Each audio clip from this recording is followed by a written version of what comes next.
A very good morning to all fellow colleagues and senior members. I'm Dr. Shashank Ranade, and today I'll be talking about newer avenues in management of nystagmus. When we talk about nystagmus, it's very important to have a very thorough workup of nystagmus. It starts with history taking, which includes onset, detailed family history, vision assessment and giving best corrected visual acuity, slit lamp examination, fundus examination to rule out the disorders associated, eye movement recordings, ERG pattern VP wherever it deemed necessary, MRI, CT scan and neurologist's opinion in some suspected cases of neurology, genetic analysis wherever facilities are available. Let's start with eye movement recordings. There are various methods by which we can go ahead with eye movement recordings. Initially started with electrooculography, infrared reflectance and scleral search coil. The latest and the most preferred technology is the video electronystagmography. It is very popular because for its having good saccadic resolution, linearity and for testing saccads and pursuit. It's less noisy also. Now let's have a look at the various treatment modalities available for treatment of nystagmus. PRISMS, optical methods, somatosensory auditory feedback, electronic methods, pharmacotherapy, surgery and gene therapy. As far as my talk is concerned, I divided nystagmus treatment into two broad categories. One is the older and the newer categories. Older categories is divided into the lesser practiced and the widely practiced techniques, as you can see on the board. And the newer techniques are divided into widely practiced and some futuristic trends in management of nystagmus. Let's have a look first at the lesser and older techniques which are practiced in certain parts of the world. PRISMS, as far as PRISMS are concerned, PRISMS has a very limited scope in the management of nystagmus in the current scenario. It is very widely used for pre-surgical evaluation, as all we must be knowing. But it is used in certain cases of congenital nystagmus also, in which the nystagmus will get suppressed by weaving near targets. In these cases, we'll end up using a 7-diopter base-out prism. There are cases of nystagmus of anomalous head postures where we use prisms, but the prisms required are very high, more than 30 prism diopters, and hence it can obscure functional vision. They are cumbersome and they can cause some chromatic aberration also. As far as optical methods are concerned, they are more useful in some acquired nystagmus of neurological types. It uses a simple principle of stabilization of the image on the retina, and this stabilization can be carried out with help of a high convex spherical lens along with a high negative power contact lens fitting on the cornea. It had some limitations, which it is to disable all the eye movements linked to the vestibular network. It works monocularly only and it works only in stationary state. It has a field of view which is limited also. Auditory somatosensory stimuli were having some promise in the beginning, but it later faded away. It includes suppression via trigeminal afferents by using a contact lens over the cornea, or auditory stimuli over the forehead, or an acupuncture technique over the neck muscles. As far as surgical point of view are concerned, there are some old surgeries which are practiced till now. Artificial divergence surgery is either practiced solo or it is practiced in association with some anomalous head posture surgeries also. The main aim is to do bimodal rectus muscle recessions and achieve and induce exophoria, and this exophoria the patient overcomes by exerting effusional convergence. This technique is used in certain cases of congenital nystagmus which dampens on convergence. BOTOX. As far as BOTOX is concerned, Eugene Helveston and his colleagues has carried out some research as about use of BOTOX in nystagmus. They used 25 international units of botulinum toxin injection. They used to give its retrobulbar space directly, and they have tried it in certain cases of acquired nystagmus, especially those are post-cerebrovascular accidents, and they have found it to reduce oscillopsia and improve visual acuity also.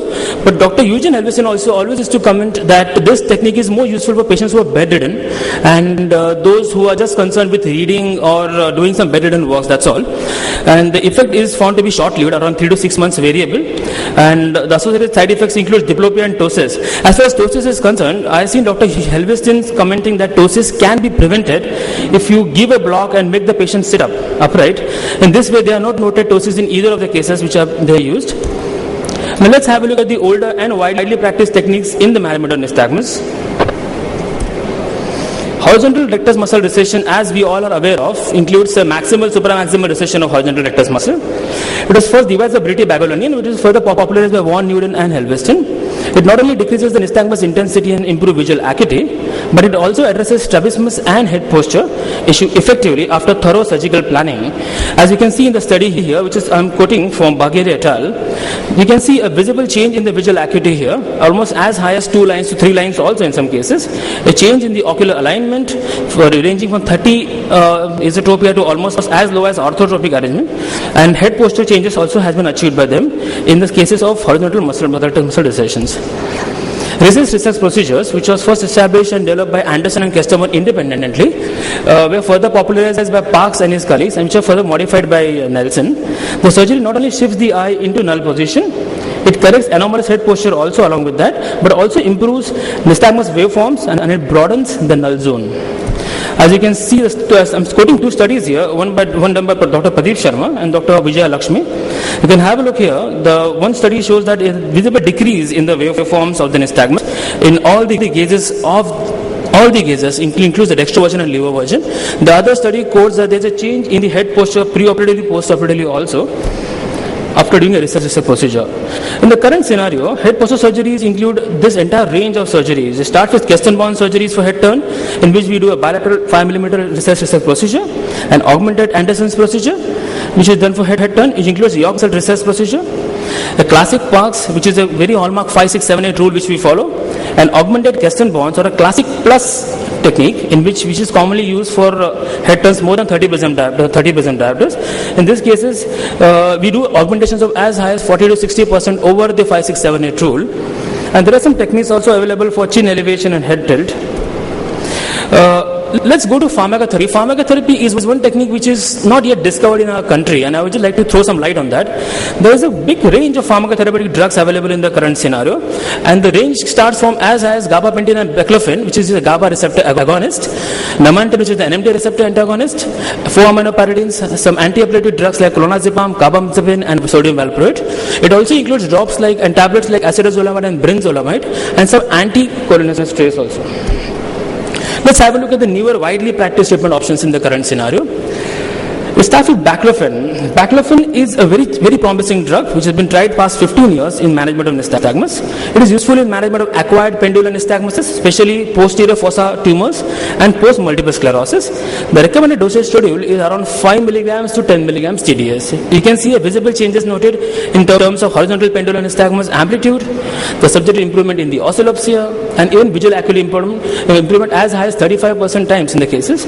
The most common documented side effects of BACLOFEN in the clinical treatment which we have seen is drowsiness 63% times and dizziness 15% times.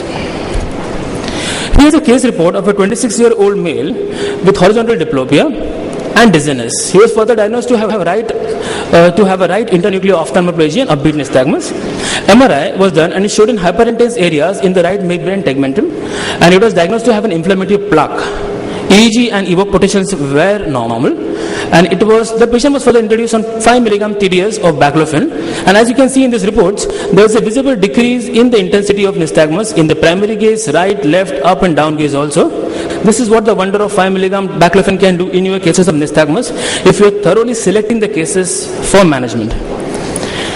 The next important drug therapy which has been very well tried in United Kingdom includes gabapentin. A lot of studies have been done by my professor and the colleagues. It is useful in acquired pendular nystagmuses and drug nystagmuses which are post-multiple sclerosis. The recommended dosage which we have seen useful is 300 mg TDS. You can go to as high as 800 mg TDS also. It shows a visible changes in all the nystagmus parameters, and the most documented side effects is hardly, maybe in some cases you can see fatigue or dizziness, hardly in 1 or 2% cases. There is very less chances of having side effects in these cases if you are going to stick to the low dose of around 300 to 400 mg CDS. Here is a case report of a 60-year-old male with multiple sclerosis. He presented with elliptical pendular nystagmus. The best corrected visual acuity of the patient was 624/60. Patient was put on oral gabapentin of 300 milligrams. And since the patient was not responding, we shifted the patient to 800 milligrams TDS. And then the best corrected visual acuity changed from 624 to 660. You can see a 2-line to 3-line improvement here. Nystagmus amplitude also decreased 50%, as you can see in the report, which is quoted here.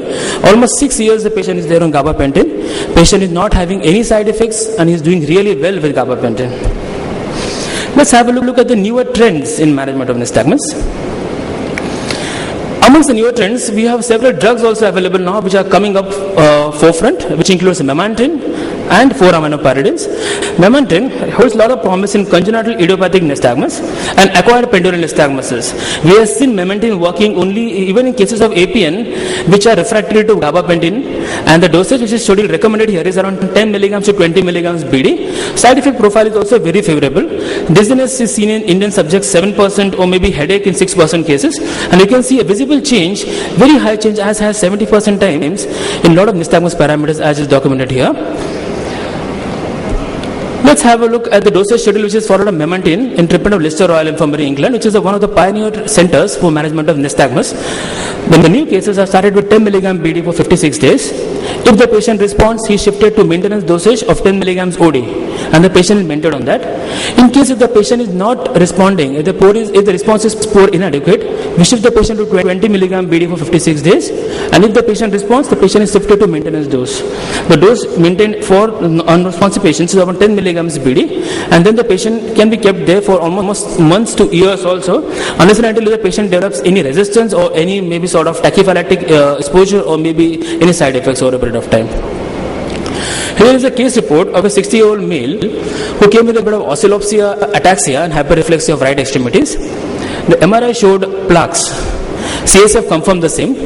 Diagnosis, multiple sclerosis. The patient was started on gabapentin 300 milligrams TDS, and then was shifted on 800 milligrams TDS, but we were not able to achieve response for that. Patient was further shifted to memantine 10 milligrams TDS, and you can see a very considerable change in the nystagmus waveforms here. Before with gabapentin and after memantine, decrease in nystagmus amplitude, in frequency, and hence the intensity. 4-aminopyridines is one of the drugs which is holding a lot of promise in the management of for upbeat nystagmuses, and this includes 4-aminopyridines and 3-4-diaminopyridines also, and it is useful in cases of upbeat nystagmus which are found secondary to any vestibular lesions. It should reduce reduction in oscillopsia and improvement of upward smooth pursuit. The dosage is recommended is 10 milligrams OD with very less or no documented side effects. Another method which a lot of people in India are not aware of is a development of electronic methods which was developed by Stahl and his colleagues. Stahl proposed that we can use an infrared sensor. This infrared sensor can check and see the measurements, can gauge measurements, differentiate the nystagmus waveforms from the ordinary eye movements, feed the same through a phase lock loop or an adaptive filter. The adaptive filter sends a signal to the relay presence which are synchronous with the spectacles of the patient, and then the patient can see the nystagmus having the normal waveforms. In future, if we have the same thing implanted in a spectacles, it can do wonders for the management of nystagmus. As you can see in this picture, it includes an infrared device fitted here, a prism assembly, and an acuity vision chart. There's a visible change in the visual acuity when they use the same technique, as good as maybe 2 to 3 lines also in some cases. Dell also and colleagues are coming with a very new innovative technique called as tenotomy and resuturing. Dell also says about the fact that it plays on the principle of tendon, in which operating on the tendon on a proprioceptive feedback loop. All must be aware of the proprioceptive feedback loop is contemplated to be present only in the tendon, and which is concerned with the oculomotor control and is located. Just 1 minute. The method surgically detaches the tendon from the muscle and then resuturing it, not to recess or resect in this case. It holds a lot of promise in congenital idiopathic nystagmus. It improves the nystagmus acuity function, and it also increases the target acquisition time also in such cases. As you can see in the study which is quoted here, a change in the NFX function, improving visual acuity, decrease in the nystagmus intensity, and increase in the target acquisition time. Another the technique which he proposed was segment augmented tendon suturing, in which you don't do any tenotomy, we just do suturing along with 3 cross-wash sutures, and it probably mode of action is ischemia and irritation, and causes at the level of proprioceptive loop. Simple split tendon technique includes a small split taking place over the length of the tendon and then passing through cross-wash sutures on the other side. Genetic also holds lots of promise in management of nystagmus. All of us must be aware of a treatment of Moffitt's Hospital, latest research going on, which includes 3 cases in which they use recombinant adenovirus vector to transmit this RPE65 gene which is missing in these cases, and the results are very, very promising. Genetic analysis and counseling also holds a lot of promise, not to be mentioned. And let's see the last. We should not forget social issues in cases. The children need extra help at the school, a proper positioning in front of the benches, a good look at the extracurricular activities, career guidance, and providing all personal developmental workshops. The only problem missing in India is helpline and networking, as is seen in United Kingdom and the United States of America. The main intent of these sites and networks is to improve the quality of life for all persons and families affected by nystagmus through organized community support, education and public awareness. Just to summarize, the management of nystagmus involves a thorough workup and classification into subtypes. The current available options include pharmacotherapeutic and surgical methods.